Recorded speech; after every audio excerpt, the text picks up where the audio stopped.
Assalamualaikum warahmatullahi wabarakatuh.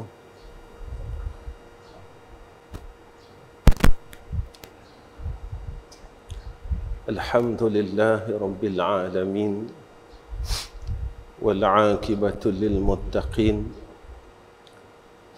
wal hadi ila siratim mustaqim. Asyhadu an la ilaha illallah wahdahu la syarika lah wa ashhadu anna Muhammadan abduhu wa rasuluh.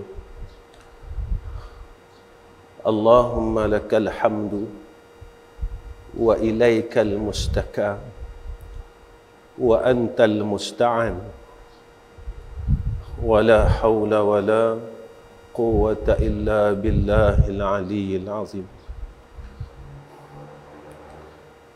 Pertama sekali kita panjatkan puji dan syukur ke hadrah Allah Subhanahu wa ta'ala kerana Allah memberikan kita kesempatan untuk hidup pada malam ini. Dan hidup yang Allah berikan kepada kita, Allah dorongkan kepada kita kebaikan seperti mana yang kita minta kepada Allah, Yahdinas siratal mustaqim. Dan inilah permintaan kita sebenarnya yang kita terlupa. Kita terlupa yang kita pernah meminta. Kita pernah meminta dan tetapi permintaan itu kita lupa yang kita minta. Ketika kita berada dalam keadaan yang dihidupkan oleh Allah pada waktu ini dan zaman ini, yang kita sendiri bila kita fikirkan, aku boleh sampai kepada zaman ini, kalaulah 20 tahun dulu kita rasa mungkin aku tak sempat hidup pada tahun 2021, tetapi Allah takdirkan kepada kita untuk menemui zaman ini. Dan zaman inilah yang mana Rasulullah pernah berpesan kepada kita, bada'al Islam ghariba wa sayaudu kama bada'a ghariba fatuba lil ghuraba. Nabi pesan kepada kita, Islam ini dia bermula dalam keadaan yang sedikit asing, dan dia akan kembali semula dalam keadaan yang sama, iaitu asing, kata Nabi. Maka Nabi kata, fatuba lil ghuraba, maka beruntunglah orang yang asing itu. Sahabat bertanya kepada Rasulullah sallallahu alaihi wasallam, ya Rasulullah, siapakah ghuraba itu? Rasulullah kata, iaitu orang yang baik dikelilingi oleh orang-orang yang jahat. Ketika waktu itulah golongan yang baik itu sedikit. Tetapi apabila kita lihat zaman ini, ramai orang buat baik sebenarnya. Pada zahirnya ramai orang berbuat baik, ramai orang yang salat, ramai orang yang berpuasa dan sebagainya. Tetapi apabila kita lihat semula bahawa akhlak umat Islam ini semakin jatuh, kita lihat program agama semakin kuat, tetapi natijah daripada apa yang kita buat ini seolah-olah tidak ada faedah. Jika sepatutnya semakin orang berbuat baik, ia bertambah baik, tetapi seolah-olah zaman ini terbalik. Semakin ramai orang berbuat baik, tetapi semakin masyarakat itu menjadi jahat. Orang yang salat menjadi jahat, tidak seperti mana yang disebutkan oleh Allah dalam Al-Quran. Inna salata tanha anil fahsya'i wal munkar. Bertahun kita salat, tetapi semakin kita berada di zaman ini, Allah mula pecah-pecahkan hati kita. Allah mula cabut kasih sayang di antara kita. Tidak seperti mana di zaman Sayyidina Rasulina Muhammad sallallahu alaihi wasallam.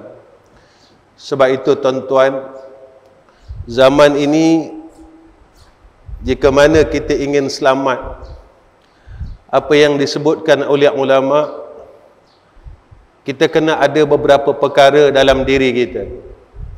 Jika tidak, kita tidak akan selamat, tuan-tuan. Kenapa saya berkata demikian? Selamat atau tidak, penilaiannya pada sisi Allah. Zaman Rasulullah juga pernah berlaku perkara ini, iaitu orang yang bersemayang di belakang Rasulullah sallallahu alaihi wasallam, sama-sama dengan Nabi, duduk dengan Nabi, berada dalam majlis Nabi. Tetapi sebenarnya ia adalah aban nifaq, bapa segala munafik, iaitu Abdullah bin Ubay, yang mana setengah riwayat mengatakan ia dikafankan dengan jubah Rasulullah sallallahu alaihi wasallam. Tetapi pada sisi Allah Subhanahu wa taala, Abdullah bin Ubay ini tidak dipandang oleh Allah, kerana dia tidak masuk di dalam orang yang membenarkan akan Allah dan Rasul. Sebab itu pada zahirnya ia di kalangan orang baik. Zahirnya baik. Orang yang berada di Masjidun Nabi, salat bersama Nabi, beribadah bersama Nabi. Tetapi hakikatnya ia langsung tidak dipandang oleh Allah Subhanahu wa taala. Para ulama menyatakan kepada kita, diri yang selamat itu ada beberapa perkara yang perlu ada dalam jiwa kita, tuan-tuan.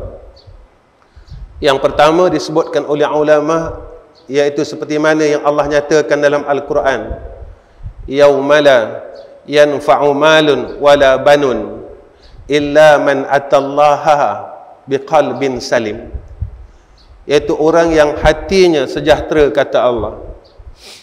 Dalam tafsir Jalalain disebutkan oleh Ibn Sirin, orang yang qalbun salim ini iaitu orang yang mengenal Allah, hatinya selamat daripada kesyirikan dan kemunafikan, kata sebagian ulama. Sebab itu yang pertama sekali adalah akidah yang sahih. Akidah dan keyakinan kita benar-benar kepada Allah. Nafi dan isbat dalam kalimah syahadah ini bukan sebagai zikir sahaja. Kita membaca tahlil la ilaha illallah, jika ia jadi zikir, maka ia cuma jadi zikir.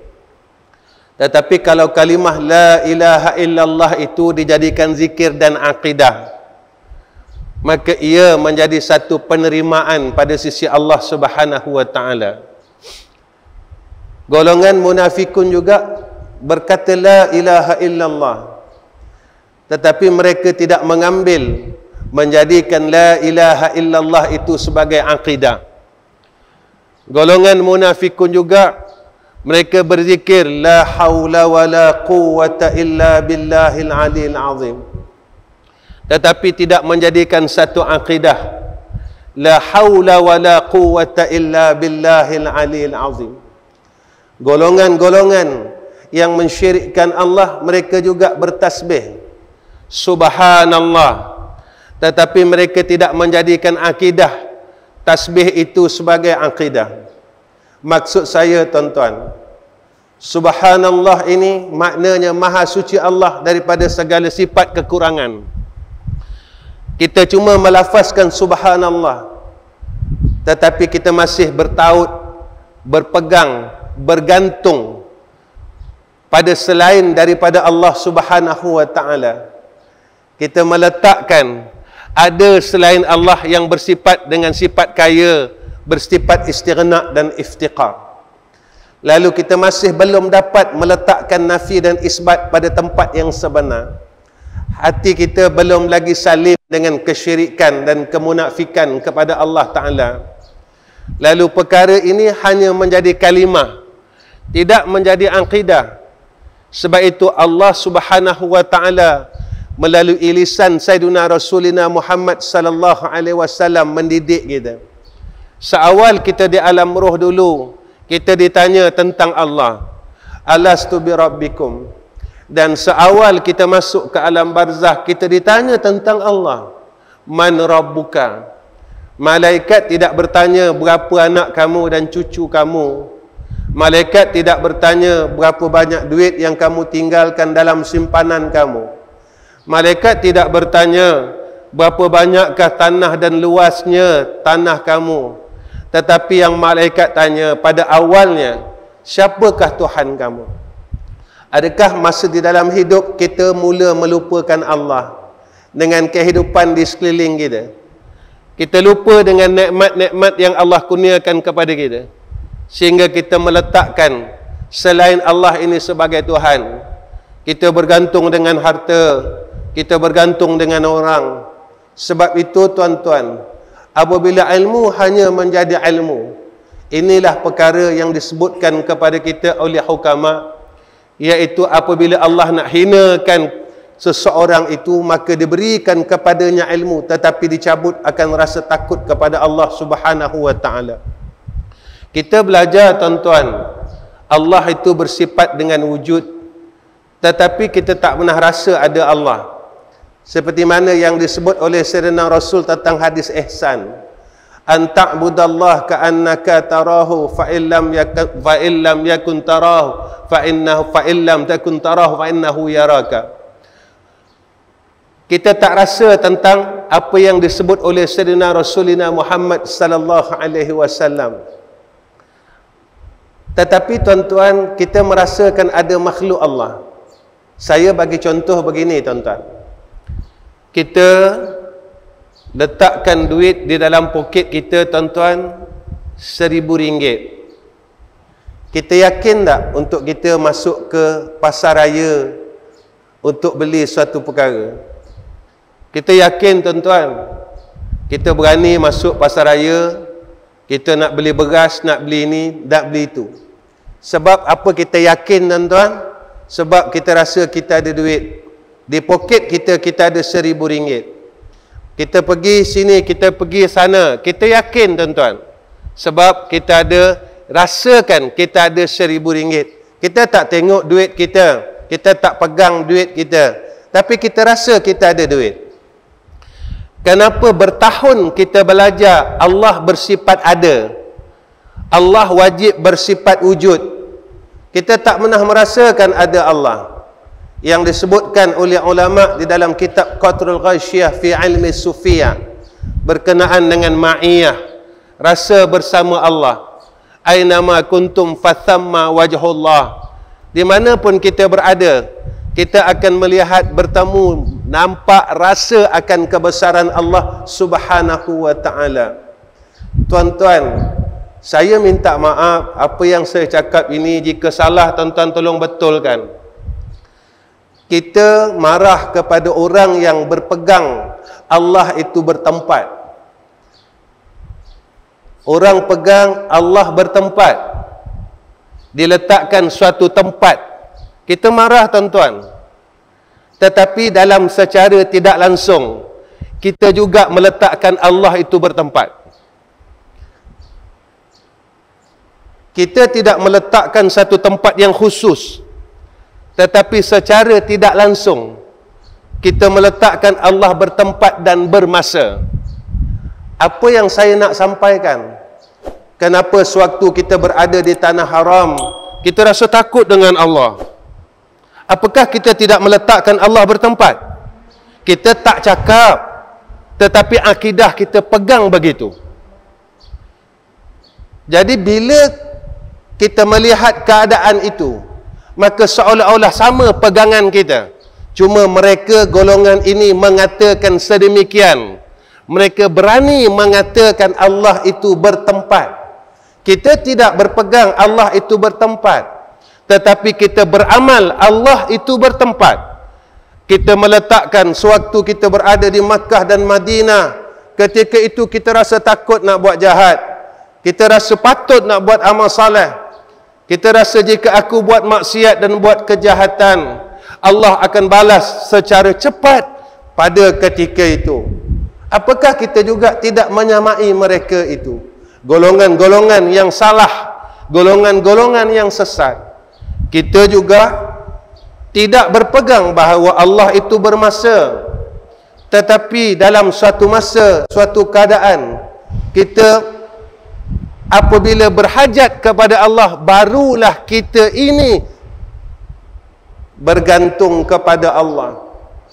Ketika kita ada harta, ada duit, kita tak nampak pun Allah, kita tak pandang pun Allah, kerana kita rasa seolah-olah aku ada harta. Harta aku boleh buat apa saja dengan harta aku. Ketika harta kita hilang, duit kita habis, barulah kita nak cari Allah Subhanahu wa ta'ala. Pada masa kita benar-benar susah dan hilang nikmat, barulah kita cari Allah. Pada ketika itu kita tidak mengatakan Allah bermasa, tetapi kita beramal dengan perkara tersebut. Ketika kita sakit, baru kita cari Allah. Tapi kita sehat, kita langsung tidak mempedulikan Allah, kita langsung tidak nampak Allah. Kita buat maksiat sesuka hati, kita kata orang sesuka hati, kita hasad sesuka hati, memutuskan silaturahim sesuka hati, seolah-olah ilmu yang kita belajar, Allah bersifat dengan sama, Allah bersifat dengan basar, hanya sebagai ilmu, bukan sebagai akidah. Jika ia menjadi satu akidah, tuan-tuan, kita akan rasa takut untuk kita melakukan kejahatan kerana Allah itu sedang melihatku. Ketika kita nak berkata-kata suatu perkara yang tidak diradai oleh Allah, maka kita akan rasa takut kerana Allah itu bersifat dengan sama, Allah itu maha mendengar. Maka ilmu jadi ilmu. Ilmu tidak boleh menjadi sesuatu aset untuk kita dekat dengan Allah Subhanahu wa ta'ala. Maka inilah yang disebut oleh Imam Al-Ghazali rahimahullahu ta'ala. Ilmu ini, tuan-tuan, apabila yang dikatakan ilmu yang manfaat, maka semakin dia belajar, semakin dia takut dengan Allah. Semakin dia belajar, semakin dia dekat dengan Allah. Semakin dia belajar, semakin dia sayang dengan Allah. Tuan-tuan, umur kita dah terlalu lewat sekarang. Saya sendiri pun dah 50 lebih, tuan-tuan. Tetapi kasih kita selain Allah tebal daripada kasih dan sayang kita kepada Allah. Kita lebih sayang harta daripada yang memberi harta. Kita lebih sayang manusia daripada yang menjadikan manusia. Kita lebih sayang pangkat daripada yang mengkurniakan akan pangkat itu sendiri. Tuan-tuan, jika tidak benar akidah kita pada Allah Subhanahu wa ta'ala, masa besok kita tidak akan diselamatkan oleh Allah Subhanahu wa ta'ala. Yang kedua, tuan-tuan, orang yang tidak selamat iaitu orang yang rasa takut dengan Allah Subhanahu wa ta'ala. Hati-hati mereka ini rasa gentar dengan Allah, rasa khasyah dengan Allah, rasa diawasi oleh Allah Subhanahu wa ta'ala. Tuan-tuan yang dirahmati Allah, kita semayang dah berapa puluh tahun. Berapa kalikah kita merasakan bahawa tatkala kita salat itu dipandang oleh Allah? Kita periksa diri kita, tuan-tuan. Kita jangan tengok orang lain, tetapi kita muhasabah diri kita. Dalam masa 60 tahun, berapa kalikah aku merasakan bahawa aku dipandang oleh Allah Subhanahu wa ta'ala ketika aku melakukan ibadah salah ini? Allahu Akbar. Berapa kalikah aku merasakan aku sedang diawasi oleh Allah Subhanahu wa ta'ala? Ataupun 60 tahun kita salat, kita masih merasakan kosong, terus kosong dan terus kosong. Bagaimanakah keadaan kita, tuan-tuan? Bumi ini dah terlalu hampir untuk dimusnahkan oleh Allah. Bagaimana tuan-tuan melihat keadaan alam? Fitnah daripada ulama, fitnah daripada ini dan sekiannya daripada masyarakat, daripada manusia di sekeliling kita. Bagaimana keadaan zaman yang ditunjukkan oleh Rasulullah sallallahu alaihi wasallam. Kita mula rasa gentar dan takut, tuan-tuan, keadaan alam ini, tuan-tuan. Berubah, terus berubah dan terus berubah. Yang menjadi ketakutan kita, manusia itu bukan berubah menjadi semakin baik, tetapi manusia itu berubah menjadi semakin jahat dan semakin jahat. Ini yang paling kita takuti. Perselisihan di antara keluarga sekarang begitu ketara disebabkan harta saja, tuan-tuan. Mak dan ayah meninggal dunia, lalu meninggalkan harta pusaka yang sedikit. Dengan harta pusaka yang sedikit itu, Allah pecahkan kasih sayang di antara keluarga. Abang, adik, kakak bergaduh, tuan-tuan, disebabkan harta yang sedikit itu sahaja. Habuan dunia ini. Lalu Allah pecahkan kasih sayang di antara manusia pada akhir zaman. Sehingga kan Allah Subhanahu wa taala menyatakan kepada kita dalam hadis qudsi, rahim itu adalah daripada sifatku. Siapa-siapa yang memutuskan silaturrahim, dia telah memutuskan hubungannya dengan aku, kata Allah. Tetapi manusia tidak berasa takut, tuan-tuan. Dia kata apa? Aku hanya putuskan hubungan dengan kakak dan abangku. Walhal pada sisi Allah, kita telah memutuskan hubungan kita dengan Allah Subhanahu wa ta'ala. Tuan-tuan, Masya Allah, Masya Allah, Masya Allah. Tuan-tuan, sebenarnya Allah kurniakan kepada kita kehidupan ini supaya kita dapat peluang untuk semakin dekat dengan Allah Subhanahu wa ta'ala. Sebab orang yang berada dalam jannah Allah ini sedikit, tuan-tuan. Kita yang di dalam masjid ini belum tentu kesemuanya berada dalam syurga Allah. Sebab apa yang disebut oleh Sayyidina Rasulina Muhammad sallallahu alaihi wasallam, dalam 1000 orang, seorang saja dipilih yang bighairi hisab. Tuan-tuan, kalau Nabi katakan sedemikian, Nabi tidak pernah bohong kepada kita, tuan-tuan. Jika dalam 1000 orang yang mati dalam keadaan tidak dihisab oleh Allah, seorang saja, tuan-tuan, 999 lagi akan dikira oleh Allah Subhanahu wa ta'ala, akan dihisab oleh Allah Subhanahu wa ta'ala. Tuan-tuan, dari maghrib ke Isya, setiap hari kita mendengar kuliah, kita rasa begitu lama sangat. Bilalah ustaz ini nak berhenti daripada berkuliah? Begitulah perkiraan masa di yaumul akhirah. Apabila kita berbuat satu perkara agama, perkara yang berbentuk akhirat, dia akan rasa lama, tuan-tuan. Nisbahnya sehari di akhirat menyamai dengan 1000 tahun dunia. Kita buat kerja dunia sekejap saja, sejam. Tetapi kita buat kerja akhirat, 1 jam itu seolah-olah terlalu lama pada kita. Lamanya. Begitulah keadaan kita besok dihisab oleh Allah di yaumul mahsyar. Apabila Rasulullah berkata sedemikian, dalam 1000 orang, kata Rasulullah, 999 orang ditanya daripada mula akil balik sehinggalah sampai saat dimatikan oleh Allah. Masa kamu muda, kamu buat apa? Duit, harta yang aku bagi kepada kamu, Allah tanya, kamu buat apa? Umur yang aku bagi sehingga 60 tahun, kamu buat apa? Sehat yang aku bagi kepada kamu, kamu buat apa? Tuan-tuan, dalam dunia ini kita petah bercakap, kita petah berkata-kata, kita boleh balas lagi kata-kata orang. Tetapi di akhirat, Allah dah bagi tahu dekat kita, siap-siap, tuan-tuan. Al-yawma nakhtimu ala afwahihim wa tukallimuna aydihim wa tashhadu arjuluhum bima kanu yaksibun.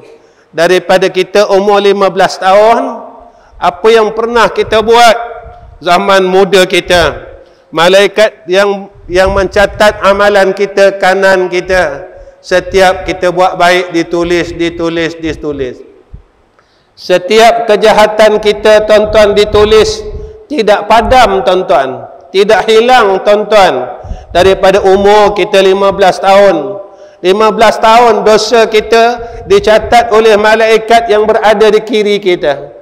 Kita beriman dengan sekalian malaikat, tetapi kita seolah-olah merasakan malaikat ni tidak ada di kiri dan kanan aku.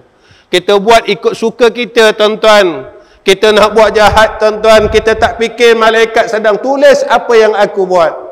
Kita rasa semayang aku dah banyak, aku puasa 3 bulan, Isnin, Khamis, Rejab, Syakban, Ramadan.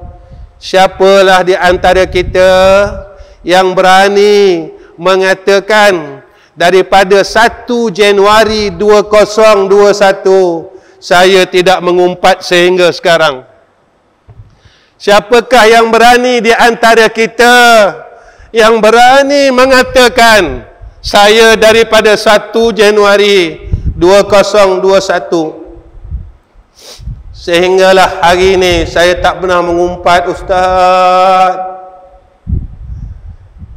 Tuan-tuan, Nabi sebut dekat kita, orang yang mengumpat buka aib orang lain, amal salehnya daripada umur 15 tahun semua dibagikan kepada orang yang kita umpat. Maksiat orang itu kita ambil tuan-tuan, itu kalau seorang. Tuan-tuan, kita ada apa tuan-tuan? Apa yang tinggal pada suratan amalan kita sebelah kanan? Kita kata saudara kita, kita kata orang ini, oh kita buka aib, kita panjangkan aib ini. Apa yang tinggal lagi untuk kita tuan-tuan, untuk kita hadapkan di hadapan Allah Rabbul Jalal? Kita rasa kita hebat, rupanya besok balik di hadapan Allah kosong amalan kita. Tatkala itu kita akan menangis di hadapan Allah. Ya Allah, aku semayang, aku tak tinggal semayang ya Allah. Aku semayang jamaah 5 waktu ya Allah. Ya Allah, aku puasa. Ya Allah, aku zakat. Allah kata kepada kita, kamu tak berhenti lagi, tak boleh meninggalkan lagi kejahatan membuka aib orang lain. Tuan-tuan, Allah menutup aib kita dalam hadis qudsi, apa yang dikatakan oleh Allah. Pagi-pagi hambanya berbuat kejahatan, kemaksiatan, Allah tutup aibnya sehingga petang. Petang dia buat jahat, Allah tutup aibnya sampai besok pagi. Allah menutup aib hambanya, tetapi kita sebagai hamba Allah berusaha untuk membuka apa yang telah ditutup oleh Allah Subhanahu wa ta'ala. Di sana besok kita akan menangis tuan-tuan. Saya tak bawa cerita sini singkat. Ada orang yang hidup 40 tahun selesai. Ada orang yang hidup 50 tahun selesai. Susah dalam dunia kadang-kadang 10 tahun. Sakit dalam dunia kadang-kadang 5 tahun. Tetapi sakit dalam neraka Allah khalidina fiha abada. Susah di yaumul akhirah puluhan tahun, kata Rasulullah sallallahu alaihi wasallam. Tuan-tuan, dosa dengan Allah mudah, tapi dosa dengan makhluk Allah, selagi insan tersebut tidak mengampunkan dosanya,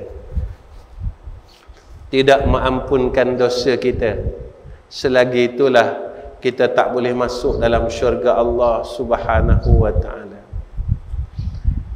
selagi dia tak ampunkan dosa kita, dia tak halalkan apa yang kita buat, selagi itulah kita akan terus tunggu dan tunggu dan tunggu di padang mahsyar.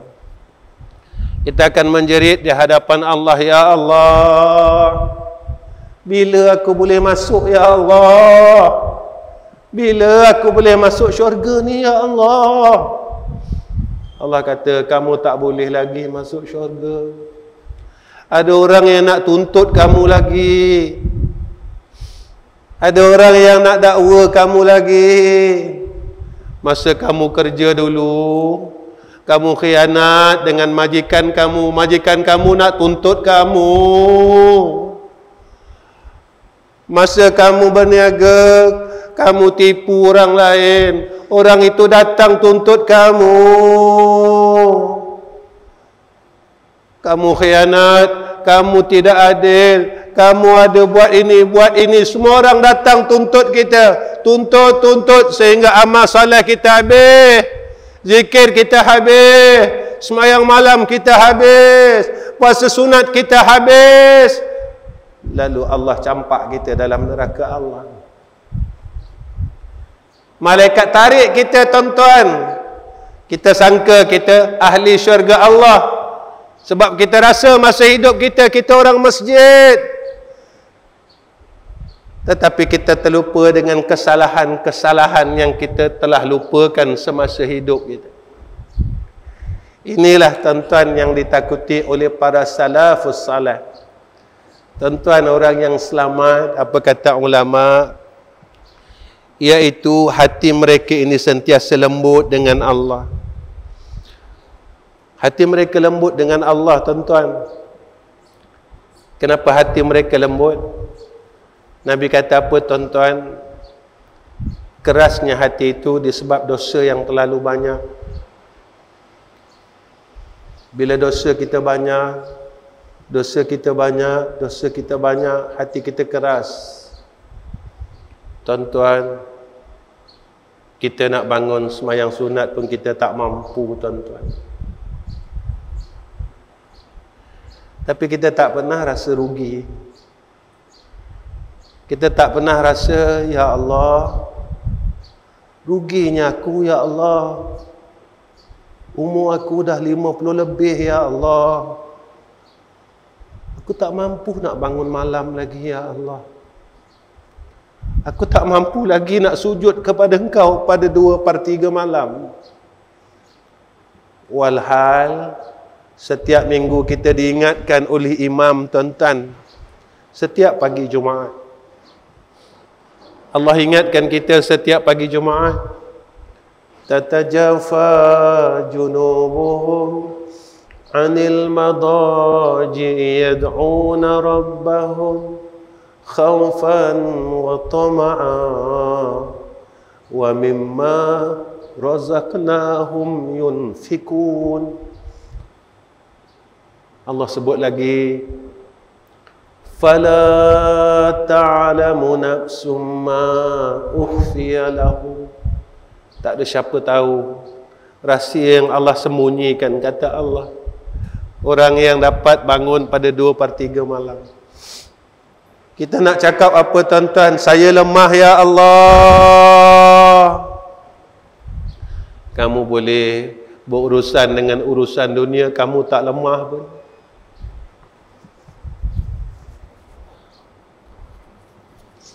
Kamu tak lemah pun, kamu buat urusan dunia.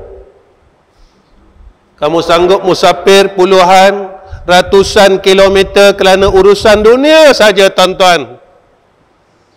Tapi kita tidak boleh turun daripada katil kita yang empuk, tilam kita yang empuk, tidak sampai beberapa kilometer pun daripada bilik ke bilik air kita, untuk kita datang kepada Allah Subhanahu wa ta'ala. Malu kita, tuan-tuan, dengan Allah. Malu kita, tuan-tuan, dengan Allah. Malu kita, tuan-tuan, dengan Allah. Bila Allah tahan makan kita, kita kata, kenapa engkau zalim aku? Allah bagi kepada kita penyakit, kita pun persoalkan Allah, kenapa aku engkau bagi penyakit ya Allah?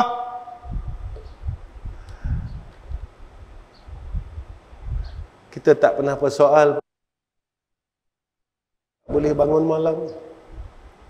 Kenapa sampai sekarang aku tak boleh baca Quran? Ada sebahagian daripada kita yang langsung tak kenal Quran, tuan-tuan.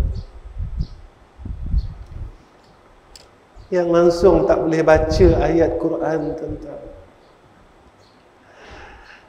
Dan mungkin ada di antara kita pada hari ini tak sempat pun buka Quran.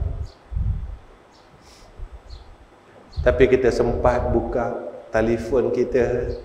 Kita sibuk dengan telefon kita.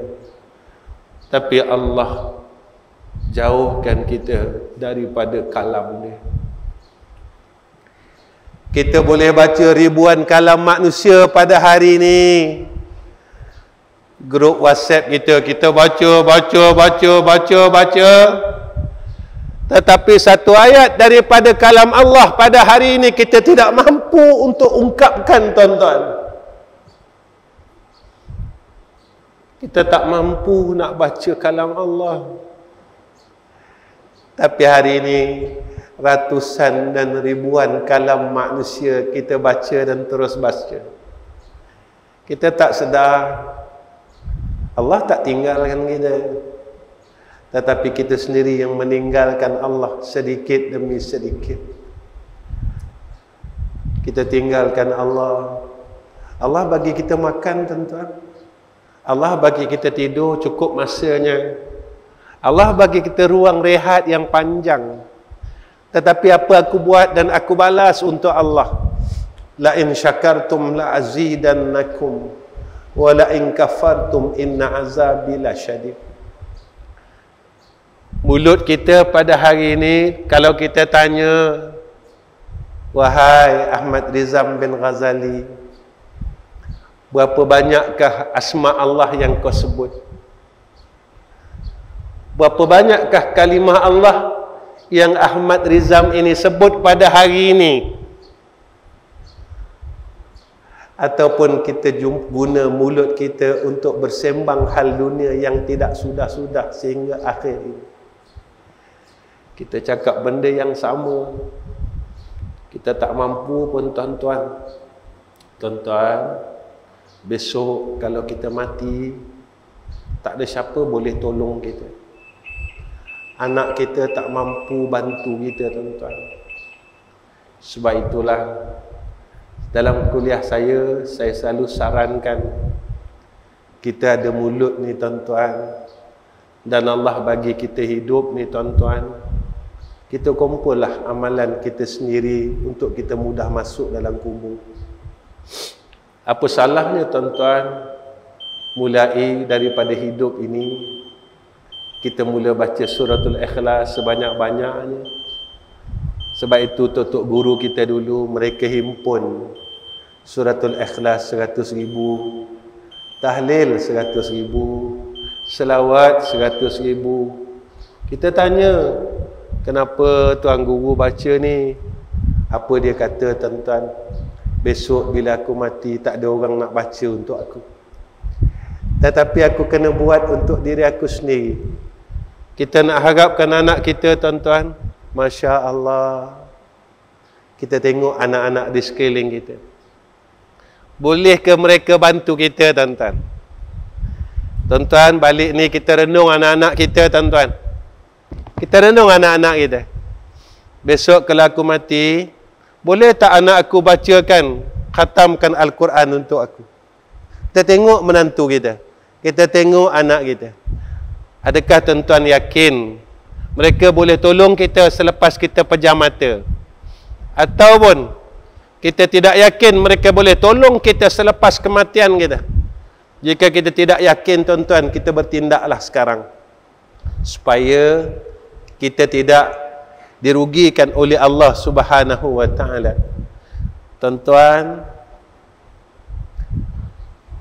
dan di antara yang disebutkan oleh ulama, jika ingin kita nak selamat, tuan-tuan, dunia dan akhirat, InsyaAllah sekejap lagi saya berhentilah. Ya, dah masuk isyak. Saya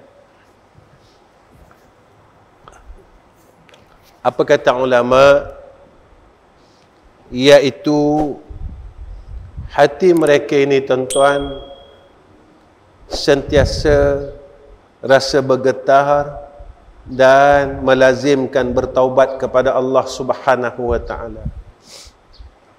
Hidup orang yang ingin keselamatan dunia dan akhirat, mereka tak tinggalkan taubat, tuan-tuan. Mereka tak tinggalkan taubat. Tetapi tuan-tuan, kita orang yang dosa banyak, fitrah manusia ni tuan-tuan, dia akan ingat benda baik yang dia buat walaupun 10 tahun yang dulu. Tetapi dia lupa kejahatan dan kemaksiatan yang dia buat 10 tahun yang dulu. Kita ingat lagi tuan-tuan kalau kita tolong orang 10 tahun dulu. Tetapi kita lupa kejahatan yang kita buat 10 tahun yang dulu. Kita tak ingat secara detail. Tetapi kebaikan kita selalu ingat. Dan inilah kecelakaan yang besar dalam hidup kita. Kenapa saya berkatakan demikian?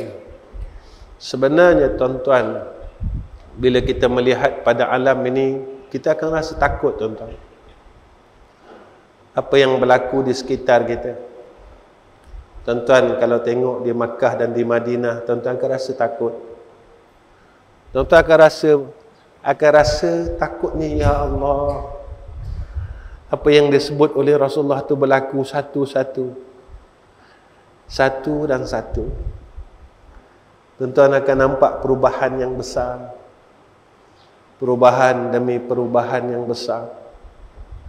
Yang menandakan bahawa bumi ini akan dihancurkan oleh Allah. Yang mana alamat Dajjal itu hampir hendak dizahirkan oleh Allah. Sebab itu apa yang berlaku di sekeliling kita ini tuan-tuan, berlaku dan terus berlaku. Berlaku dan terus berlaku. Sebab itu tuan-tuan, masa yang Allah bagi kepada kita ni tuan-tuan, gunalah untuk kita bertaubat pada Allah. Saya tak kata tuan-tuan, tapi saya kata diri saya. Kenapa saya cakap diri saya tuan-tuan? Sebab kita semua ada masa silam masing-masing. Kita semua ada masa salah kita. Semua orang ada masa silam tuan-tuan. Dan tak ada siapa tahu pun masa silam kita.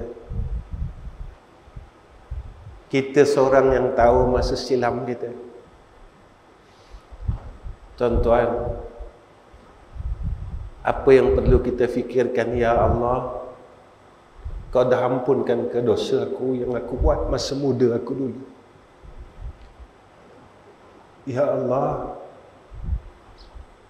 segala kejahatan aku dan masa silam aku Kau dah ampun ke, ya Allah. Kau dah ampunkan ke, ya Allah. Inilah orang yang hatinya baik dengan Allah.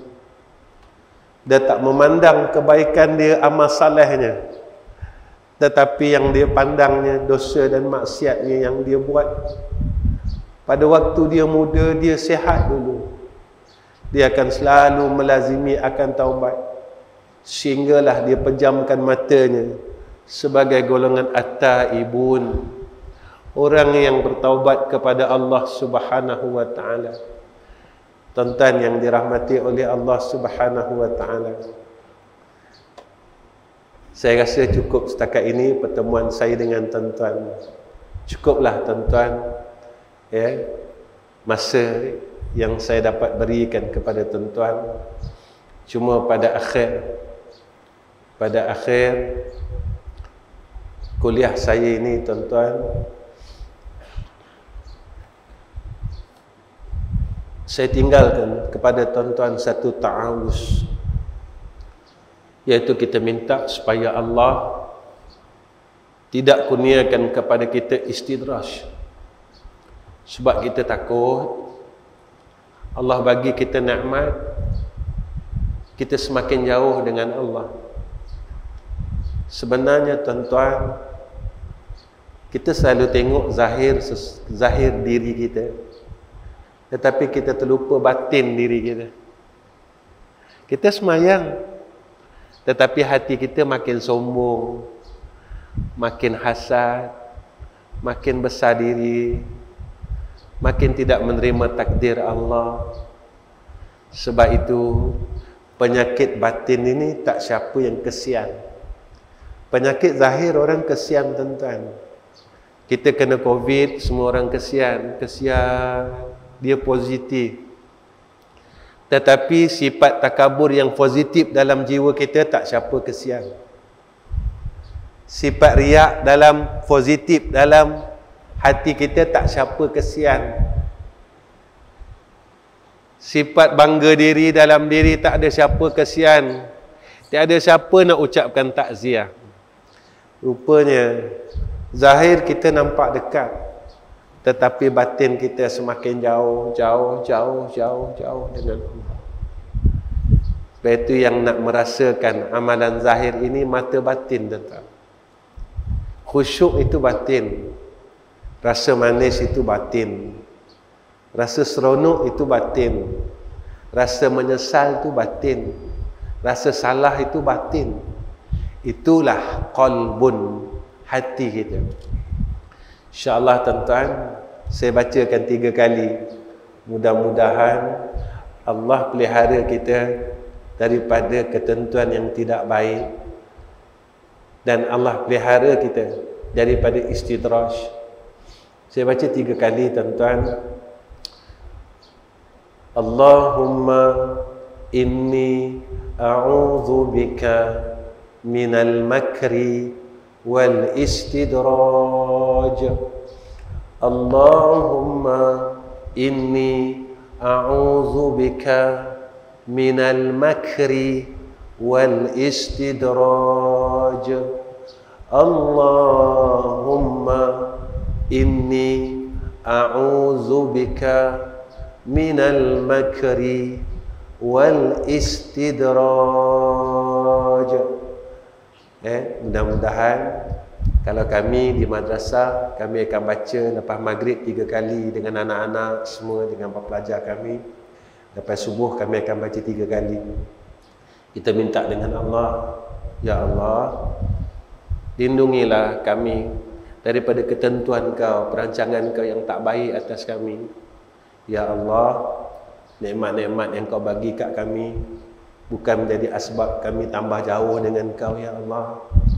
Biarlah nikmat yang Kau bagi ni kami boleh dekat dengan Kau, ya Allah. Tambah dekat, dan tambah dekat. Sebenarnya kita nak tu je tuan-tuan hidup ni. Kita sebenarnya hidup ni tuan-tuan, kita nak kita rasa seronok dengan Allah. Sebab semua orang nak balik jumpa Allah. Saya balik jumpa Allah, tuan-tuan pun balik jumpa Allah. Tetapi macam mana keadaan kita masa jumpa Allah? Macam mana keadaan kita? Husnul khatimah ke su'ul khatimah? Benda ni semua kita nak tinggal, saya tinggal dan tuan-tuan tinggal. Apa yang saya buat malam ni saya akan tinggal. Cuma apa yang perlu saya fikir, apa yang saya buat saat ini dan hari ini boleh tak menjadi asbab aku masuk syurga Allah, ataupun menjadi asbab aku masuk neraka Allah Subhanahu wa taala. Nauzubillahi min zalik. Ya tuan-tuan, bukan senang tuan-tuan. Baik itu sesuatu perkara yang kita buat, biarlah menjadi asbab untuk kita masuk syurga Allah Subhanahu wa taala. Tuan-tuan yang dirahmati Allah, akhir kalam saya Ahmad Rizam bin Ghazali, saya minta doa semua orang dan semua jamaah yang ada dalam masjid ini untuk kami dan madrasah kami. Tuan-tuan, saya tak minta harta tuan-tuan, dan malam ini saya tak minta duit tuan-tuan. Saya cuma nak minta doa tuan-tuan aja. Saya minta semua orang yang kenal saya berdoalah supaya Allah mudahkan urusan kami.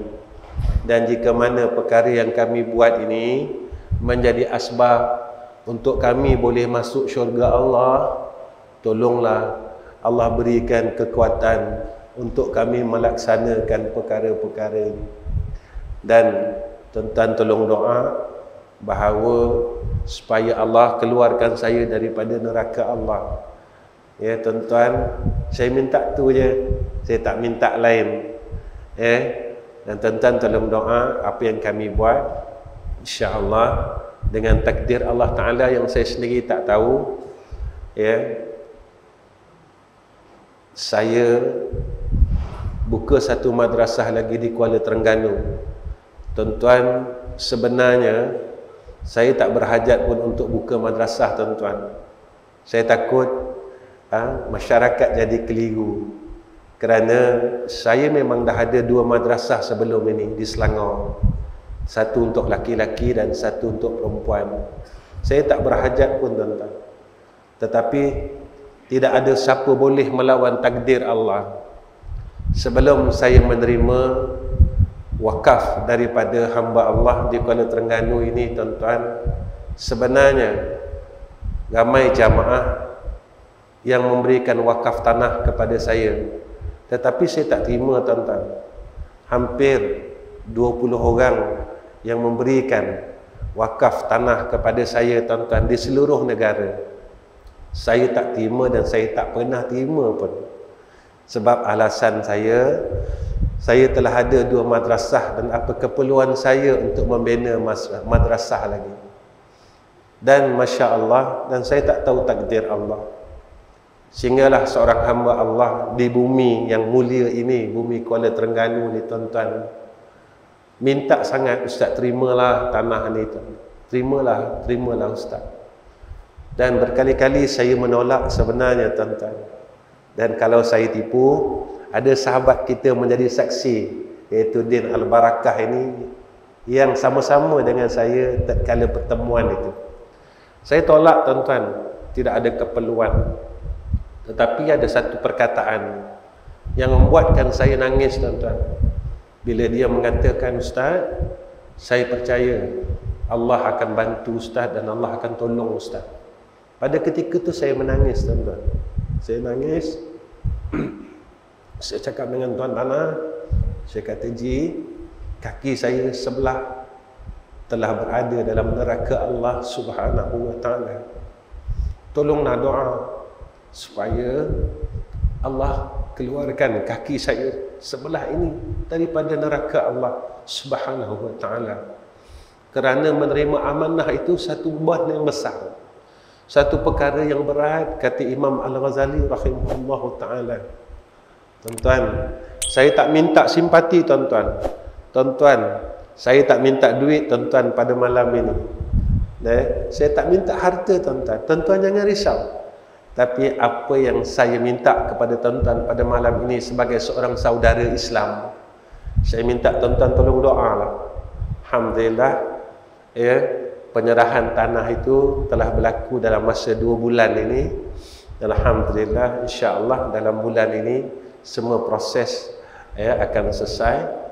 Dan alhamdulillah tuan-tuan, dan sekarang kami sedang mula proses membina surau madrasah seluas 10,000 kaki persegi. 10,000 kaki persegi, iaitu di Kampung Gemuruh, Mukim Mani, Kuala Terengganu. Kalau tuan-tuan menghala ke Kampung Gemuruh, Petron yang baru, maka sebelah Petron itulah madrasah saya yang baru. Dan tuan-tuan tolong doa. Saya nak tuan-tuan doa je. Tuan-tuan tolonglah doa. Saya tak nak harta tuan-tuan dan saya tak nak duit tuan-tuan. Saya bercakap dengan hati saya sendiri. Saya tak perlukan duit tuan-tuan, dan saya perlukan pertolongan daripada Allah Subhanahu wa Ta'ala. Kerana Allah itu maha kaya. Allah tak akan tinggalkan hamba-Nya. Allah tidak akan pernah meninggalkan hamba-Nya. Sebab itu tuan-tuan, lebih baik saya mengharap kepada Zat yang maha kaya daripada hamba-Nya yang kaya. Kerana Allah tidak pernah marah sekali-kali kepada kita. Tuan-tuan, kalau saya selalu minta dengan orang, orang marah, Ustaz ni kenapa minta aja duit, minta. Saya tak nak minta, tuan-tuan. Tetapi Allah Subhanahu wa taala, kalau kita tak minta dengan dia, dia akan marah. Kenapa kau tak nak minta dengan aku? Kenapa kau tak nak minta dengan aku? Engkau dah kaya ke? Sebab itu saya tak nak minta dengan tuan-tuan. Saya tak nak 1 sen pun daripada harta tuan-tuan. Tapi tolonglah doa supaya Allah Subhanahu wa taala rahmati saya dan apa yang saya buat. Allah sayang saya dan apa yang saya buat, dan Allah redha saya dan apa yang saya buat. Mudah-mudahan apabila saya mati dia menjadi jariah. Dan tuan-tuan, untuk pengetahuan tuan-tuan, semua madrasah saya tak minta 1 sen pun pembayaran apa-apa. Saya dah buat madrasah bersama dengan almarhum ayah saya. Tahun ini hampir 40 tahun. Dan 40 tahun lah kami tak minta apa-apa 1 sen daripada keluarga pelajar. Sama ada dia kaya, dia miskin, dia anak yatim, saya akan buat perkara yang sama. Kerana mereka adalah anak-anak saya dan mereka adalah saudara Islam saya. Jika mana tuan-tuan, apa yang saya buat ini menjadi asbab untuk boleh saya masuk syurga Allah, tuan-tuan tolong doa.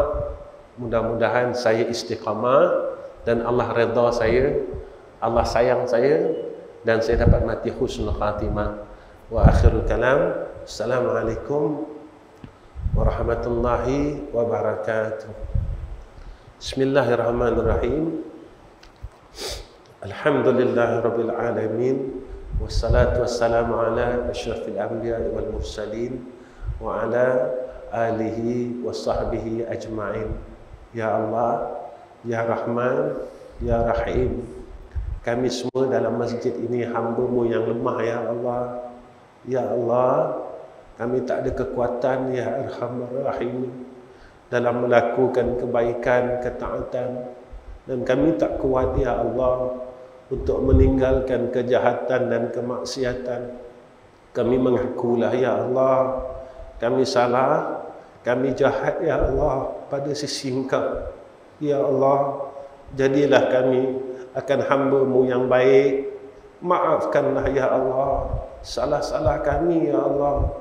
Ya Allah, jika Kau matikan kami dalam masa yang terdekat ini, Ya Allah, terimalah kami, Ya Allah, seperti mana keadaan kami, yang mana pada awal Kau zahirkan di dunia ini semasa kami lahir dulu, Ya Allah. Kami bersih, Ya Allah. Biarlah kami balik dalam keadaan yang bersih. Zahir kami bersih, batin kami bersih, Ya Allah. Ya Allah, Ya Rahman, Ya Rahim, kuatkan akidah kami dan iman kami, Ya Allah, sehingga kami terus-menerus bergantung harap kepada Engkau, Ya Allah. Ya Allah, kuatkanlah kasih kami kepada Engkau, Ya Allah, sehingga kami sentiasa mengasihi Engkau dan menyayangi Engkau, Ya Allah. Ya Allah, kuatkan kasih kami kepada Rasulullah sallallahu alaihi wasallam. Ya Allah, sampai saat ini, sampai hari ini, kami belum tengok wajah Rasulullah sallallahu alaihi wasallam. Ya Allah, kami dah pergi ziarah kubur Nabi, Ya Allah. Kami dah pergi ziarah masjid Nabi, Ya Allah. Tapi Nabi tak mau tengok kami, Ya Allah. Nabi tak mau ziarah kami, Ya Allah. Ya Allah, apa salah kami, Ya Allah, dengan Rasulullah, sehingga kan Nabi tak nak tengok kami, Ya Rasul, Ya Allah. Ya Allah, jika kami salah, betulkanlah salah kami, Ya Allah, sehingga kan kami dapat tengok wajah Nabi kami sallallahu alaihi wasallam sebelum Kau cabut nyawa kami, Ya Arhamar Rahimin. Ya Allah, dalam dunia ni kami dapat tengok wajah Nabi kami dan kami dapat kenal kekasih kami, Ya Allah. Besok di padang mahsyar kami senang cari Nabi kami, Ya Allah. Ya Arhamar Rahimin. Ya Allah, Kau jadikanlah baki daripada umur kami ini, Ya Allah, yang kami sendiri tak tahu tinggal berapa hari lagi, Ya Allah. Jadikan kami orang baik, dan terimalah segala amalan kami ya arhamar rahimin. Rabbana la tuzigh qulubana ba'da idh hadaitana wa hab lana min ladunka rahmah innaka antal wahhab. Wassallallahu ala sayyidina Muhammad wa ala alihi washabbihi wa baraka wasallam walhamdulillahi rabbil alamin. Taqabbalallahu minna wa minkum.